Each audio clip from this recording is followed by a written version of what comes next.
አንድ ወጣት ቤት ይከራያል። የተከራየበት አካባቢ ጸጥ ያለና ግርግር ያልበዛበት ነው። እናም እሱ ሰላም ሰጥቶታል።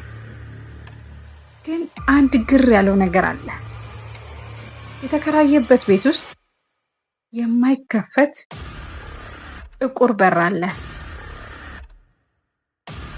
አከራዩ ይህንን በር እንዳትከፍተው ብሎ አስጠንቅቆታል። ይህ ወጣትም በውስጡ ፈገግ በማለት አከራዮች የሚፈጥሩት አስፈሪ ታሪክ ነው ብሎ አሰበ። ነገር ግን ከተከራየበት ዕለት ጀምሮ የሚረብሽ ስሜት ይሰማዋል። በዚህ ቀን ግን የተፈጠረው ለየት ያለ ነገር ነበር። ከሌሊቱ 11 ሰዓት ተኩል አካባቢ ነው።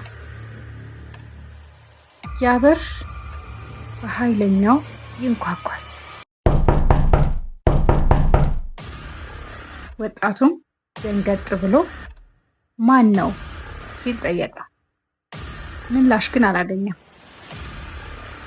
ይህ በር በድጋሚ ተንኳኳ። ይህ ወጣት ትንፋሹ መቆራረጥ፣ ላብ ማለት፣ ድንጋጤ፣ ጉልበቱ ሲርድ ይሰማው ነበር። ቀስ በማለት ወደ በሩ ይጠጋል። በድጋሚ ማን ነው ሲል ይጠይቃል። ምላሽ ግን አላገኘም። ጎንበስ ብሎ ወደ ውጭ ለመመልከት ሲሞክር ጥቁር ጥላ ነገር ይታየዋል። ልክ ሰው እንደቆመ አይነት። ይህ ወጣት ደንገጥ ይልና ወደ ኋላ ይሸሻል። ድጋሚ በሩ አሁንም ይንኳኳል።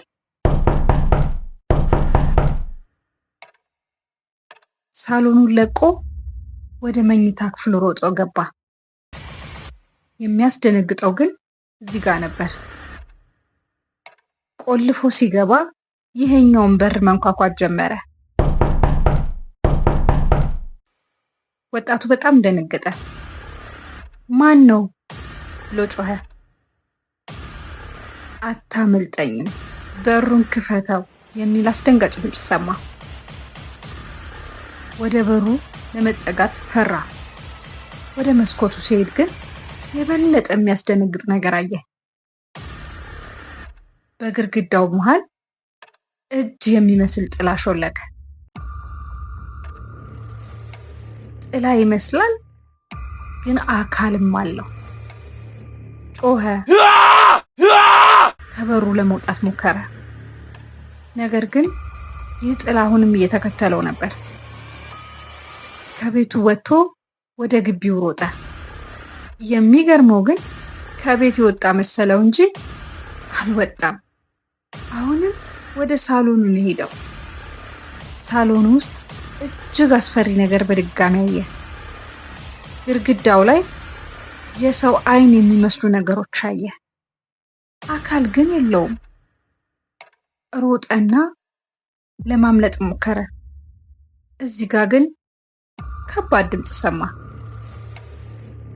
አታመልጠኝም፣ አትሩጥ፣ እዚሁ አጠገብህ ነኝ ያለሁት የሚል ድምፅ ነበር። ማርቨለስ ሚዲያን ሰብስክራይብ በማድረግ ቤተሰብ ይሁኑ። ወዳችኋለሁ። ባይ